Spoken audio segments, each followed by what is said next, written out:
Hi, Evelyn. Did you hear that? Yeah. Wow, that was new. Never heard that before. I like that. Your shirt's glow in the dark. How Yeah, fun. it's so awesome. Sometimes, like, if I sleep in it, I'll wake up and grab like a glass of water in the middle of the night and come back to bed and be like, whoa. It's so That, bright. in that way, Avalanche can see you in the dark as well. Exactly. She knows exactly where I am.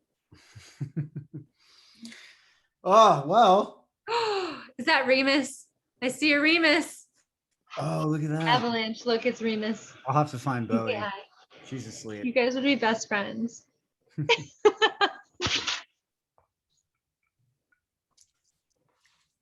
Bowie's passed out. Is he? She? Sorry. Yeah. Zoe took her camping over the weekend, and I think she finally got tired. Wow, that's an achievement. It is because she can be she has a lot of inner urges, to like run and play all the time when we're Yeah. maybe not as in that same mindset. So Yeah. whenever she's sleeping, I'm like, yes, finally, we're doing something right around here. That's awesome. Yeah. Well, cool. I don't have anything in particular that I wanted to talk about today. I just was hoping people would show up and help to facilitate a conversation. But so far, it's just you, me, and Steven. So we could have a good chat, the three of us, and everybody can listen in. I don't know. Did you do anything cool this weekend, Kristen? I got a new gravel bike and I'm super excited. I broke my phone. Also broke my computer last week. So it was an interesting electronics, like a 7-day window of just like me breaking everything. I spilled coffee on my computer on Monday, had to send it in to get, whatever, because I have insurance.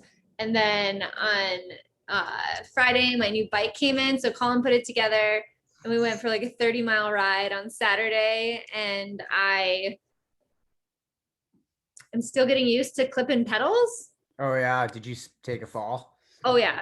And it was like pretty, we go away. It was pretty muddy. And so we were going through like a mud puddle and I hit it going at a pretty fast speed and it just completely slowed me down, like almost to a stop. And I couldn't pull my clip out. And I ended up just like falling over. It was the most anticlimactic, ridiculous thing ever. And I ended up landing on my phone, smashing the screen. Oh no. And I've had that same phone since Zoe's 100-miler at Leadville that, it has not been damaged for 3 years. I was so proud of my streak and then I just destroyed it. And I was like, well, I guess this means I can't do anything. So, and then we did that and then went mushroom foraging. So we have found a ton of morels and then the oyster mushrooms are starting to pop. So yeah. I didn't know that was a big thing in spearfish. Yeah, they're all over the place. There's chanterelles, morels. There's other edible ones called shaggy manes. I've seen one. I don't know specifically like what the mycology is behind them, but with the morels, we got real serious this year. We have a ground thermometer. We've got a Google spreadsheet with like date, altitude, location with like GPS coordinates, ground temperature, air temperature, slope angle, like just ridiculous. But we found a ton of mushrooms, so I guess it was worth it. That's epic. Is there like a known area around where you live, where you guys go for that, or what? Yeah, there are a couple of spots before. We probably went to 3 different spots before we ended up finding any. But when we found our spot, like it's the one we've gone back to ever since, and it's just there's tons of mushrooms. So that's awesome. We came back with like a 3-pound canvas bag the other day. And we're like, we're gonna make pizza and pasta and like omelets, and we've just yeah, I've been eating a lot of mushrooms. That's awesome. They're so good for you. Yeah, Wow. it's cool. Yeah, it's been really fun. Just like the other day we had oyster mushrooms for like breakfast in, whatever omelets. And we're like, dude, we found these last night. Like it was just so cool, And That's so awesome. Colin's really good with mycology stuff. So I trust that we're not going to poison ourselves. Right? That's Yeah. always the risk. Yeah, he's actually signed up for a mycology course through the college in town over the summer. He's going to take like a 400 level mycology and lab, like lecture and lab thing. Yeah. It's bizarre, but super cool. I feel like you need to like have that background, because if you pick the wrong ones, you can like kill yourself. They're really poisonous. I don't have you read Michael Pollan's book, How to Change Your Mind?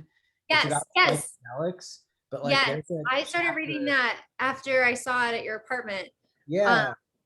but yeah, I started reading. My uncle's got it right now, but there was a Outside magazine has a podcast, and they had an episode about edible mushrooms. And some girl in the Northwest like made some kind of like mushroom risotto, but she ended up picking the wrong mushrooms. And her friend's boyfriend died, and her friend ended up in like critical care or something that was super Oh my scary. God. So Yeah, that is crazy.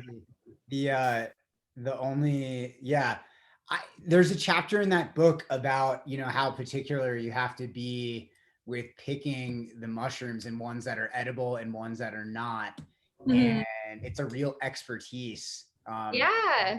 Kind of always remember that as like, wow, mind blowing. Like I didn't really realize when you go foraging for mushrooms, like in my old house in Aspen, um, with the right climate in the early spring, mushrooms used to grow like right outside the back patio.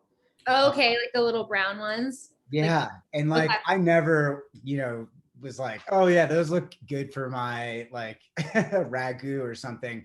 I always was curious. I was like, I wonder what the difference is. They don't look that much different than like Baby Bella that you buy at the store or Right. whatever.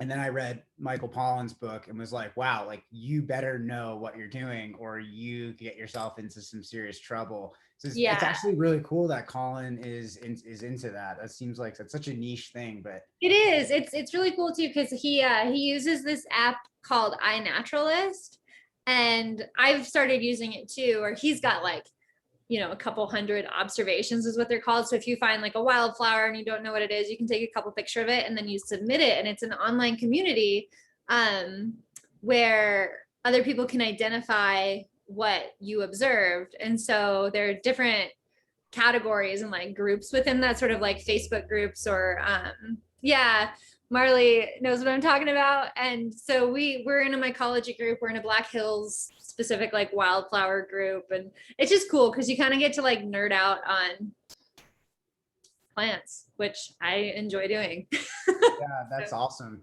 Yeah. That's so cool. Well, nice. Yeah, it sounds like a pretty full and exciting weekend. Yeah, it was good. Yeah, we had some like pretty crazy weather yesterday, which uh I'm last year we had 3 tornadoes come through the canyon, and it was just a reminder of that, like that could happen at any time. Living in the middle of the country is kind of terrifying like that.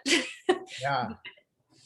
Yeah, so it was one of those things, like I was waiting all day to run because I was like, I don't want to go run and have like a tree fall on me or get struck by lightning, or it's like the thunder that shakes like the whole apartment. But Yeah, I it's interesting to think about. I think maybe that's a good direction to take the conversation, is like, what do you do on those bad weather days, training wise?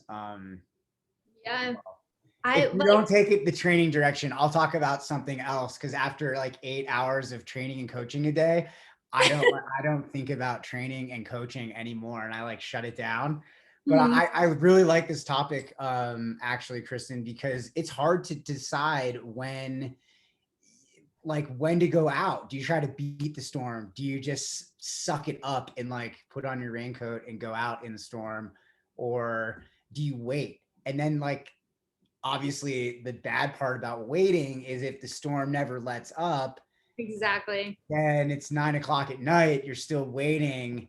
You didn't get your run in, and that's not great either.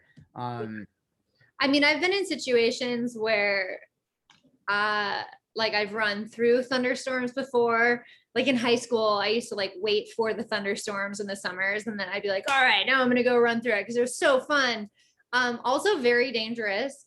And we'd always have, like little old ladies driving next to us being like, you're going to get struck by lightning. And we'd get lectured. My friend Liz and I would get lectured a lot. But then with tornadoes, it's completely different. Like I do not want to mess with that. And then lightning too. I mean, I've been in a gym running on a treadmill during a lightning storm outside, and I've gotten shocked by the treadmill inside. So it's just like, whoa, okay. So many weird things can happen that I think the best rule of thumb would be to try to get out before, like ahead of the storm if you can. But sometimes you wake up, at 7 o'clock in the morning, 6 o'clock in the morning, and the storm's in full force. So you kind of have to like time it.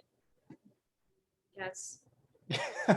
Yeah, I mean, what can you do? Like if there's a tornado warning, I don't want anybody running if there's a tornado warning. Right. And I know, so Steven, him and Remus are here. He's also in the Midwest, and he's dealt with just like the worst weather. And like in his training logs, he's like, it was like 40 to 60 mile an hour winds or just something crazy. And I'm like, I know what that's like.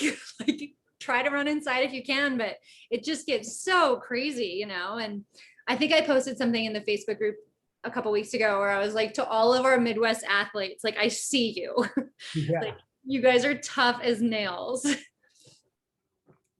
Right? No kidding. And like, I feel, okay, I'm just going to go out there and say, I feel the same when I think about my Pacific Northwest athletes too, because they're running every other day in rain and or like really humid ice, snow, rain. Yeah.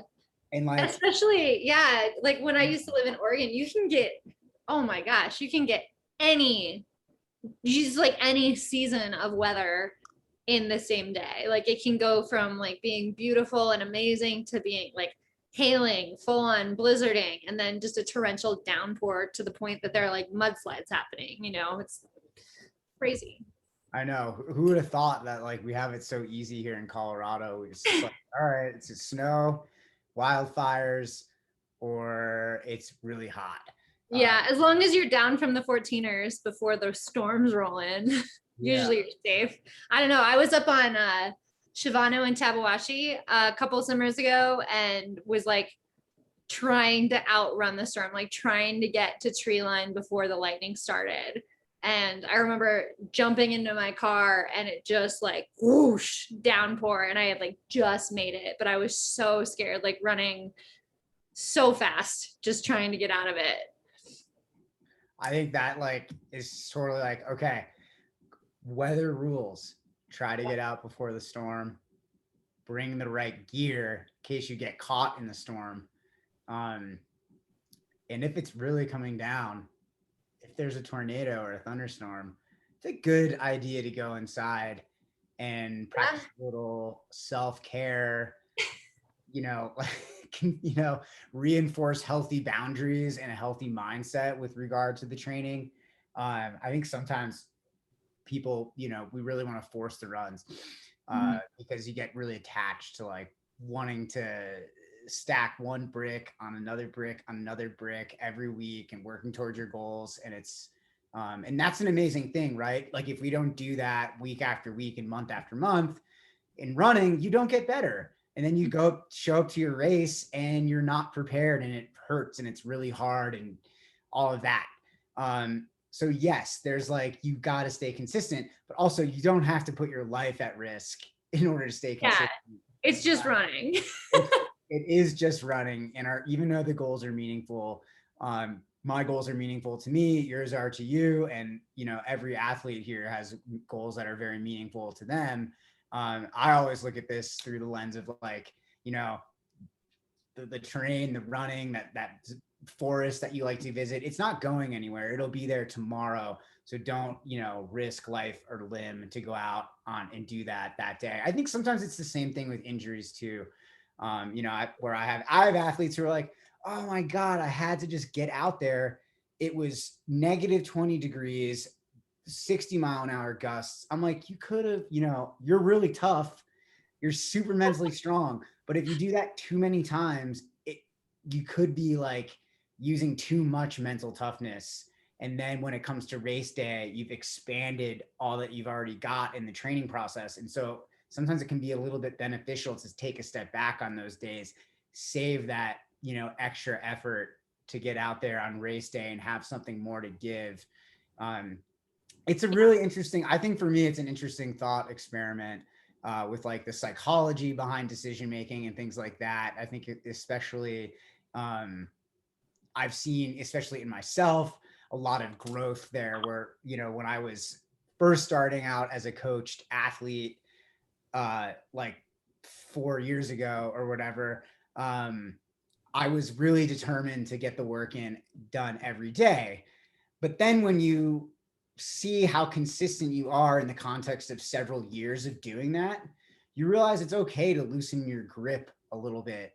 And you're like, okay, so like I'm going away with family this weekend and I'd like to, you know, not have to deal with the long run. Well, I've been consistent for the last 2.5 years. I've achieved a lot of the goals that I've wanted to achieve.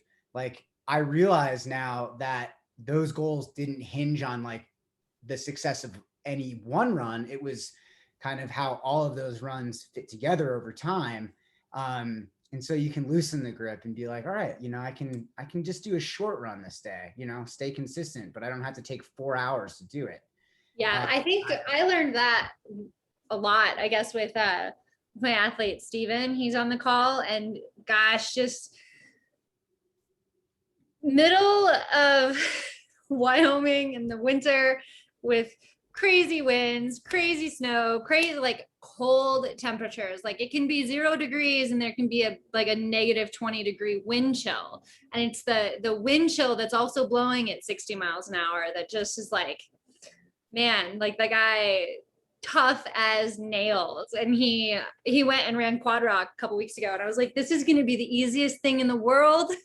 Like you've already dealt with the worst of the worst, so it just, you know. And it's one of those things where I learned a lot from him, where some days he'd go out and he'd run outside, and then other days he'd be like, nope, I'm just running like laps on the indoor track at the gym. And it's like, yeah, that makes sense, I would probably do that too. But I think just the decision making and deciding like what kind of stress you're going to deal with during an easy run or a workout. Like he was doing some workouts in just crazy weather, or he'd, you know, flip it and do the indoor workout, which is amazing. And it just like that sort of like mental tenacity and toughness is, it's hard to find. Even on days where I'm like, oh, I do not want to run on a treadmill, like sometimes it's really your only option. And if you've been stacking bricks for a long enough time and you have these big goals, like staying consistent is the most important thing. And so it's cool to have athletes who do what they have to do, like, you know, do what they can to make it work. Yeah, I know for some people, you know, like Pacific Northwest, you here in Carbondale, if you're not willing to run in some bad weather, you're going to miss a lot of runs. You Yeah. really will. Yep. And then you get to spring and your race is like 8 weeks away and you're not ready. You're not prepared. You don't have the base to do specific race, you know, training on. And that stinks. And I have definitely been on both sides of that where like, you know, I prioritized skiing too much in a season and was like not that prepared for early season racing and like suffered for that on race day.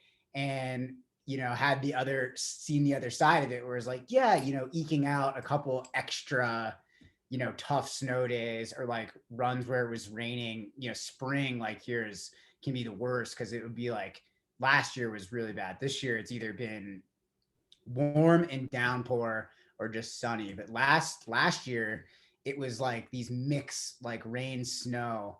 And if I hadn't been getting out there in all of those days, I just wouldn't have had the base because it was like every other day it was terrible weather. So Yeah. you can't use the weather as an excuse every time. Sometimes you've got to just like put on your running tights, get your shell on, and go Pull up out your big there. boy tights and get out the door. Exactly.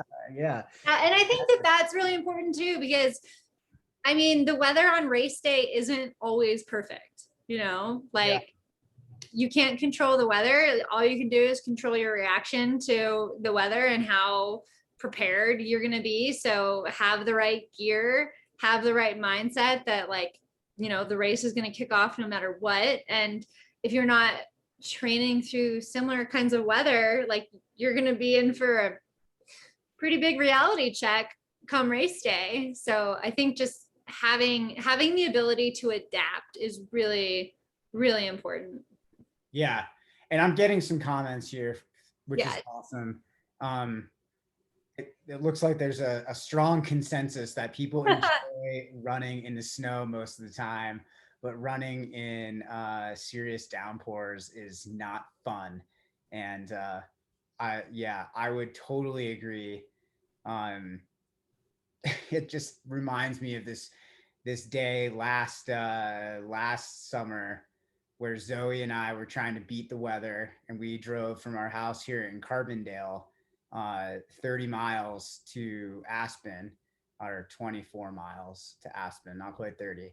And when we got there, had already started raining, and we had gotten some beta that like it was dry up there and wasn't supposed to rain for a while. We took part of the morning to drive up there on Saturday, our only day off, and it's pouring. So we went to a coffee shop to get another coffee, have a pastry, and we're just like, man, like it doesn't look like it's gonna clear up at all.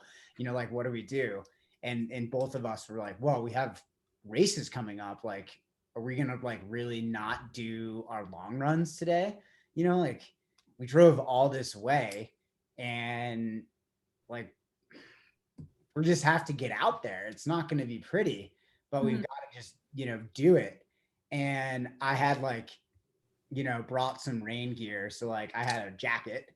But other than that, nothing. Cause kind of in the summer, my kind of thought process is like, well, everything's going to get wet. So you might as well not have a wet, heavy jacket on as well. Cause that just really slows you down. Although I And will a lot say, of wet material. yeah, having the right gear is pretty critical. And I know, like, as heartbreaking as the news coming out of China this last weekend was with the storm there that a lot of the 100K racers got caught in, there like a lot of people got hypothermia, 21 athletes passed away. And I like when I read that, I remembered the night Zoe and I got stuck Mm-hmm. up on Powerline Road. And if we wouldn't have had the right gear, if we wouldn't have had an extra space blanket, if we wouldn't have had, like it could have gotten really bad. And so I think that like it's always good to be prepared enough. Like I am absolutely not saying I know everything about, being prepared and like getting out of sticky situations, but having like a basic knowledge of like what to do, how to take care of yourself in like extreme circumstances, having a rain shell, having an extra pair of gloves even can like make a good run go from like great to terrible if your hands are frozen and you can't like, call for help or tie your shoes or things like that. So I would always much rather carry an extra, like a Houdini or a pair of socks or gloves or something, just like any sort of extra layer to have is totally fine to carry for me. Because it's better than not having enough. Yeah, totally. Yeah, I mean, like for me too, that's like mandatory if I go into the mountains for a run, especially in summer where you never know.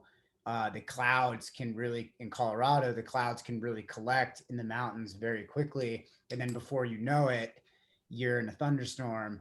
So having like a shell, an emergency blanket, maybe a little bit of extra food is always, a pretty good idea. Mhm. Um, and a good exit plan, like, man, if I can't complete this loop, do I have other ways to get to shelter? Do I have other ways to get down to a car, to get to a safe area? Knowing kind of what to do if you're in the middle of a storm. I mean, I think that kind of stuff is like really mandatory. It doesn't take a long time to develop a protocol and have those kind of things just in your pack. But yeah, like Brandon mentions, having a bivy, or an emergency blanket. I mean, they're so small, they fold up, Yeah. they fit right in your pack. I think Solomon, like every used to be at least that every vest that that you buy from them has an emergency blanket in there already. I can't say for sure if they are still doing that because my vest is like 5 years old and I still have that same emergency blanket that came with it, and it just lives in a special pocket for it, and it's Mhm. like awesome. Um, but yeah, I mean, gosh,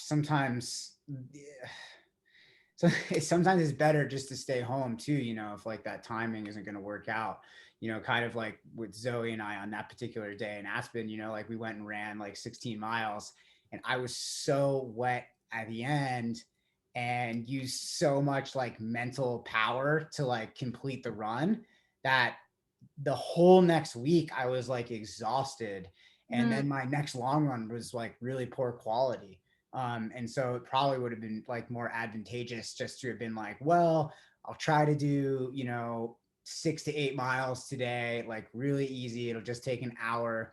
And then if it's nice weather tomorrow, maybe I'll go a bit long. I'm personally, for me, I'm not really big in making up workouts. So like I normally wouldn't make up the lost long run, um, unless I was feeling amazing. Yeah. Because I don't want to do my long run the last run of the week, ever, basically. I'm really strict about making sure my long run comes after my recovery day on Friday. So like I should have just moved on. Instead, like I was out for like a week because of that, and like on the couch, like so cold that whole day, like couldn't get warm.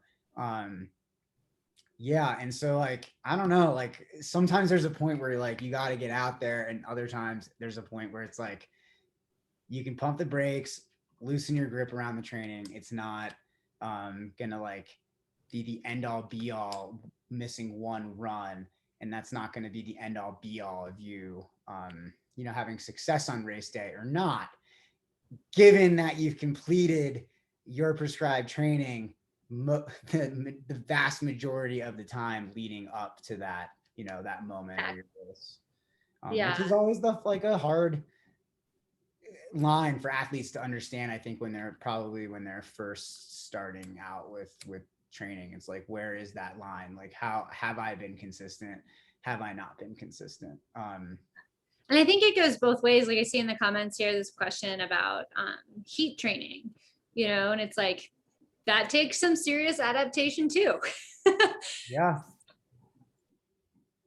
Oh man, yeah. I love the topic of heat training. Yeah. Do you have any tips for like how to adapt easier, better, Totally. Yeah. efficiently? Oh man, I think we talked about this a little bit last week. Uh, Mhm.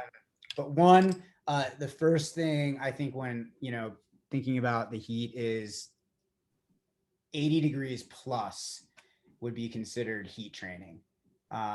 75, not quite, maybe in the context of like very early in the season. But really, if you're like going out there to adapt to the heat, 80 plus is where you're going to start to get those adaptations. That's kind of they're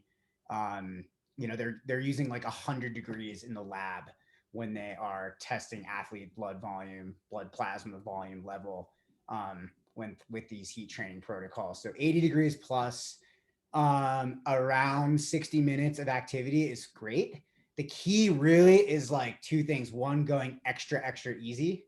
So if it's going to be a really hot run, dialing your effort way back. And the second would be, other than dialing the effort way back, give yourself 2 to 3 weeks to make the adaptations. So don't expect overnight that you're going to feel great having exposed yourself to like one bout of heat. You may become a little bit more tolerant, but like your body basically is going to be creating more blood plasma, and that's going to help to, one, keep you cool, and two, to transport more oxygen um, throughout your body into your muscles that are working really hard to keep you running. And that stuff takes time to develop. So it doesn't happen overnight. So like if you're like going out on your run this any day this week, make sure like if one run is going to be really hot, the next run should be a little cooler. Like you don't need to push yourself to train in the heat every single run. I would also really recommend like workout days, because we want to be, we really want to kind of focus on having that intention of speed and feeling really fresh and good. We don't need to bring in any other variables that make it harder. So like on workout day, go out earlier before it gets hot if you can. Because no, like you're working really hard, you're getting plenty of adaptations. Like your blood volume is also going to increase as a result of very specific interval training and workouts. So easy runs are best for adapting to the heat. Long runs can be really, really good as well. And again, like on your long run, dial your effort way, way, way back. And also think about upping your electrolyte intake. I was reading something today. During heavy exercise, when it's hot, most people are, sweating out around 800 milligrams of sodium. It's quite a lot. So you need to also be replacing some of that. So like at minimum 400 milligrams, probably an hour is a really good place to start, either in your electrolyte drink mix or combination of electrolytes and foods, like gels and things like that. Yeah, pickle juice. That's one of Zoe's favorites. Yep. Yeah, and just I think really the biggest thing is like to give yourself time. If you're super dialed and like really want to do it right, you could take your easy run, go out 60 to 90 minutes, come back in, and then immediately get in a hot bath or something like that for 30 minutes. You could do a hot shower for 30 minutes, a sauna. If you're a fortunate person that has a sauna at their house, I don't know anybody, but I want to meet somebody. Um, and you can do that for 30 minutes and then rehydrate after. Yeah, the rehydration part is crucial. Definitely. But if you're trying to like really up your heat training, your adaptation process, do the run, do the bout of heat in the hot, like a hot tub, hot bath, as hot as you can, or a sauna, and then hydrate after. And then the next day, do an easy run with more moderate temperatures. Don't again go out and push in really hot temperatures unless some people on the team, they really live in areas where they wake up and it's 85 degrees already in the morning, and so like it's hard to escape that heat, or like run where it's shady. It's hard to, a lot of people are running where there's full sun exposure. So again, try to be mindful of that, and if that sounds like the conditions that you're running in, run extra slow for 2 to 3 weeks before you start to feel more comfortable with it, and then you can gradually increase your effort. I just wanted to take a minute to read some of these comments.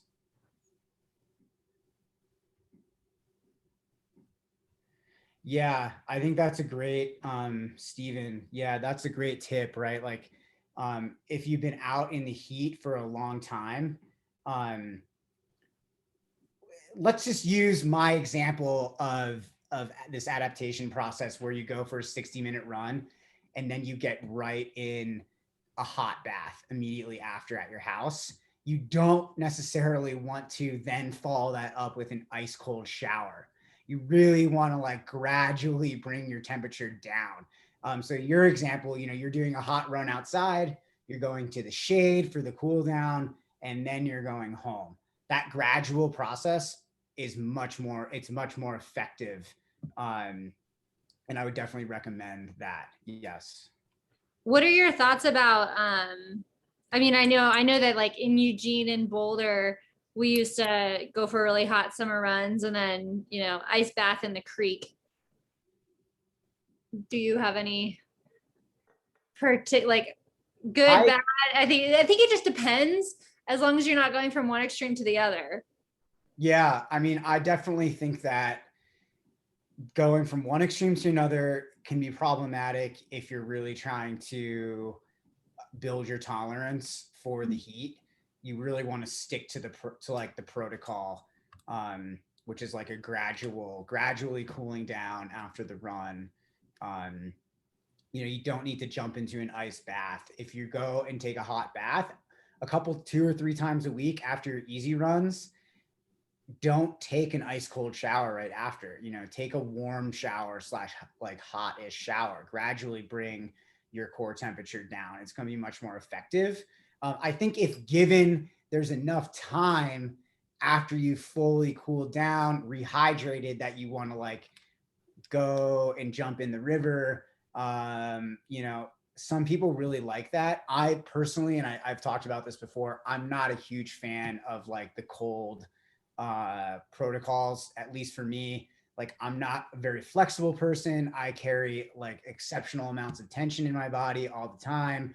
Like, if I am cold, I just get stiffer and it's worse. So I am not a friend of the heat.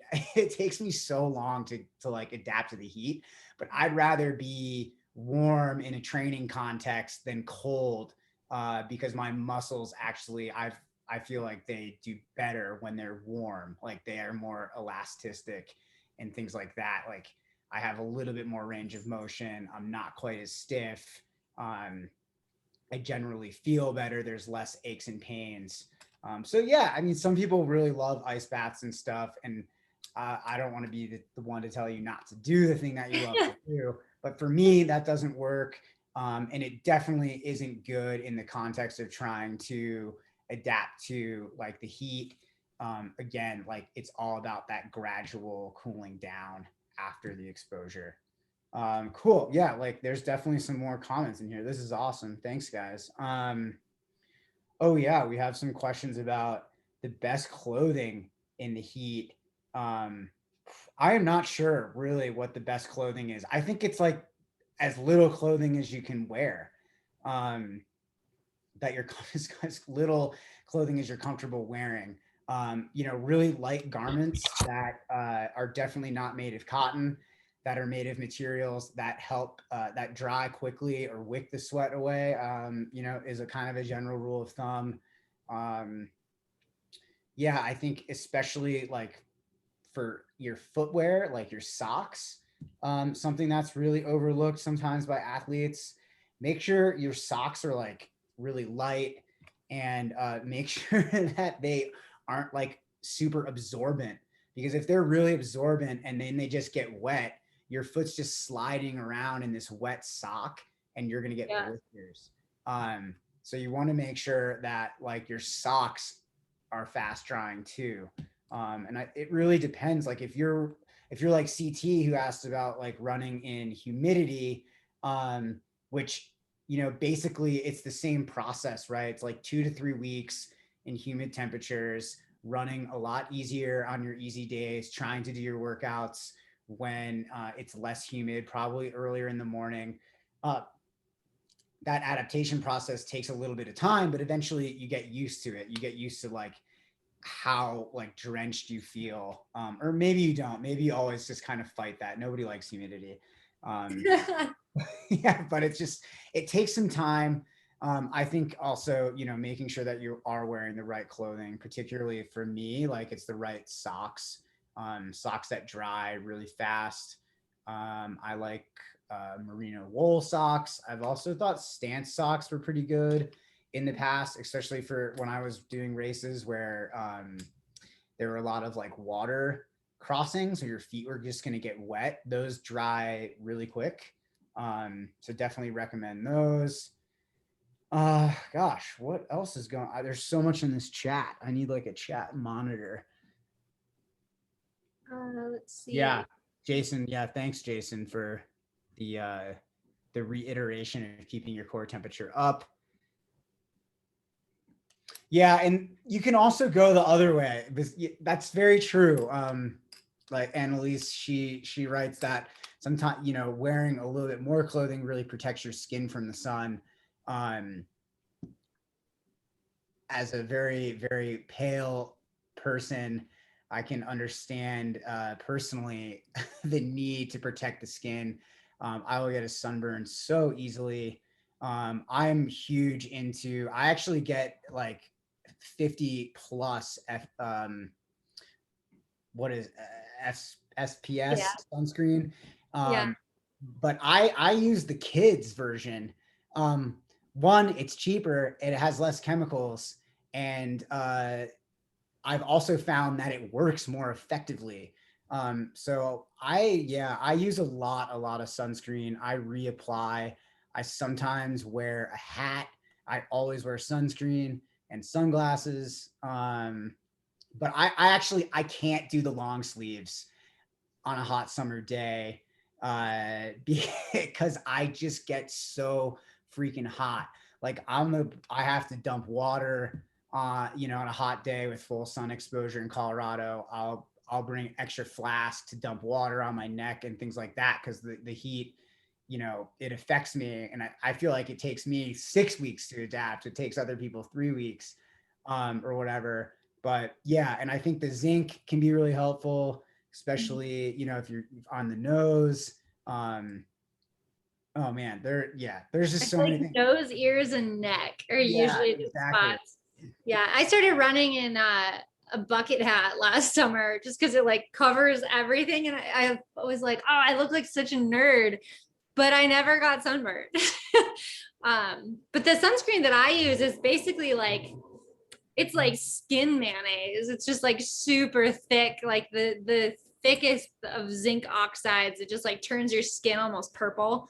I remember using that on the John Muir Trail a couple summers ago and just being like, well, I'm going to be out here all day long, or if I'm doing a long run, I'm going to be out for 4 or 5 hours. I would Yeah. much rather know that I'm protected than waking up the next morning and just being completely fried and like not able to put a t-shirt on, because that's just like the most uncomfortable situation. It's horrible, and I've seen some bad sunburns, and been fortunate to have avoided a lot of those because of the diligent sunscreen use. But like, if I would be I'm the guy at the campsite in an 85-degree day wearing a hooded sweatshirt and pants so I don't get sunburned, but I can't do it on a run. Like, I'm wearing a tank top on a run and short shorts. Like, I just, when I'm exercising, my body temperature goes up. And so for me, it's like all about the sodium intake, making sure that I'm getting, probably around 800 milligrams of sodium an hour, give or take a few hundred, depending on exactly how hot it is and what the sun exposure is like, because I'm a really salty sweater. Um, and I'm all about sunscreen and all about like using cold water sources at aid stations and things like that to like cool my body temperature down. And I think that's one of my most favorite tips to give people. It's like, if you're having trouble eating on a hot day on your long run, take 5 minutes, go down to a stream, put cold water on your skin. That helps to get the blood from your skin back to your core so you can digest a little bit easier. Um, that when I figured that out, which I unfortunately was much later into my racing career than I would have liked, it made a huge difference for me. Um, oh man, summer is so exciting because there's like an infinite number of adventures and things that you can go out and do. There's so much fun to be had. But when you're living in a place that's sunny, hot, a lot of exposure, there's definitely like other factors to consider that I think are like those small steps that you have to like put all together in order to have a great day. Because there's nothing worse than like having a great run, then going home and like being nauseous because your like fluid intake or sodium levels were off, and so you're like throwing up, or to go out and like come home with a sunburn and like just to be uncomfortable to go running for like 4 days, while your skin heals. And all of those things are things that I've had to deal with, and I know many other people have too. And so I think it just takes a little bit of extra care and organization before you go out there to make sure you have that, and to like not skip small steps, like wear a freaking hat. Like if you're gonna go out for a 6-hour run in the mountains, a bucket hat, it's not a bad idea. Like your skin will just get tan and over the course of the summer just by being out there. You don't Yeah. have to like go out and I'm going to get a tan today on my long run. That could be a really devastating choice. Plus the long-term effects of that are terrifying. Like I all know.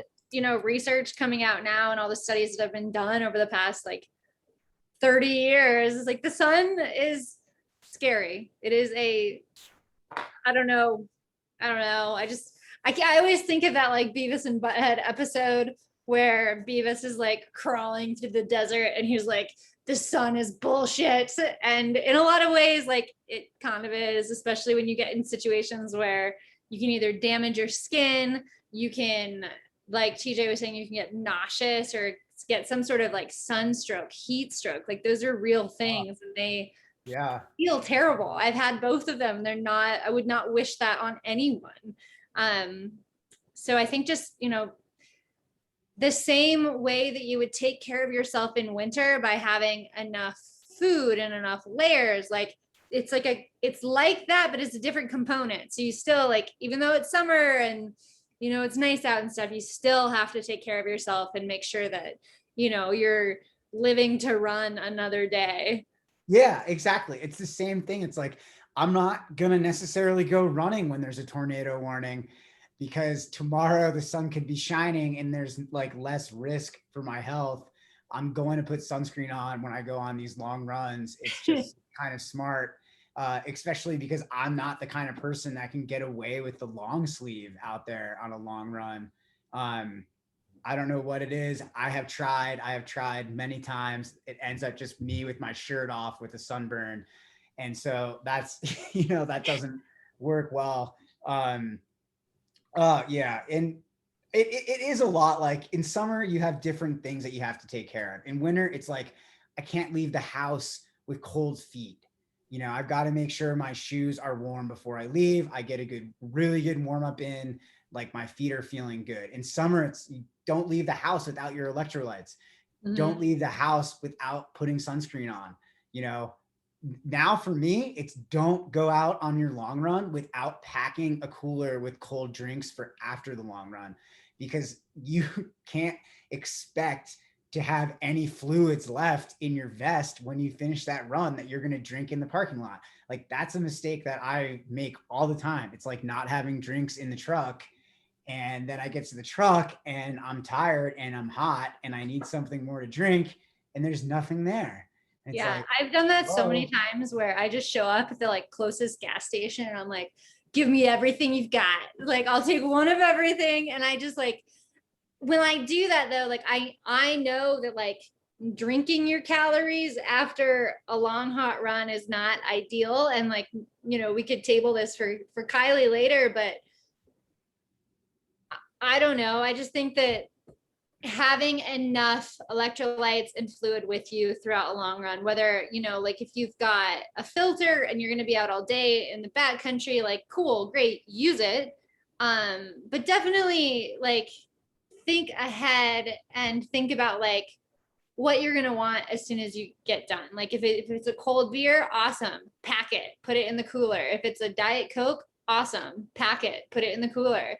That way you're not just like in a frenzy or like a panic state trying to get anything and everything into your body. yeah, totally. Oh man. Yeah, it's so true. And we've all been there.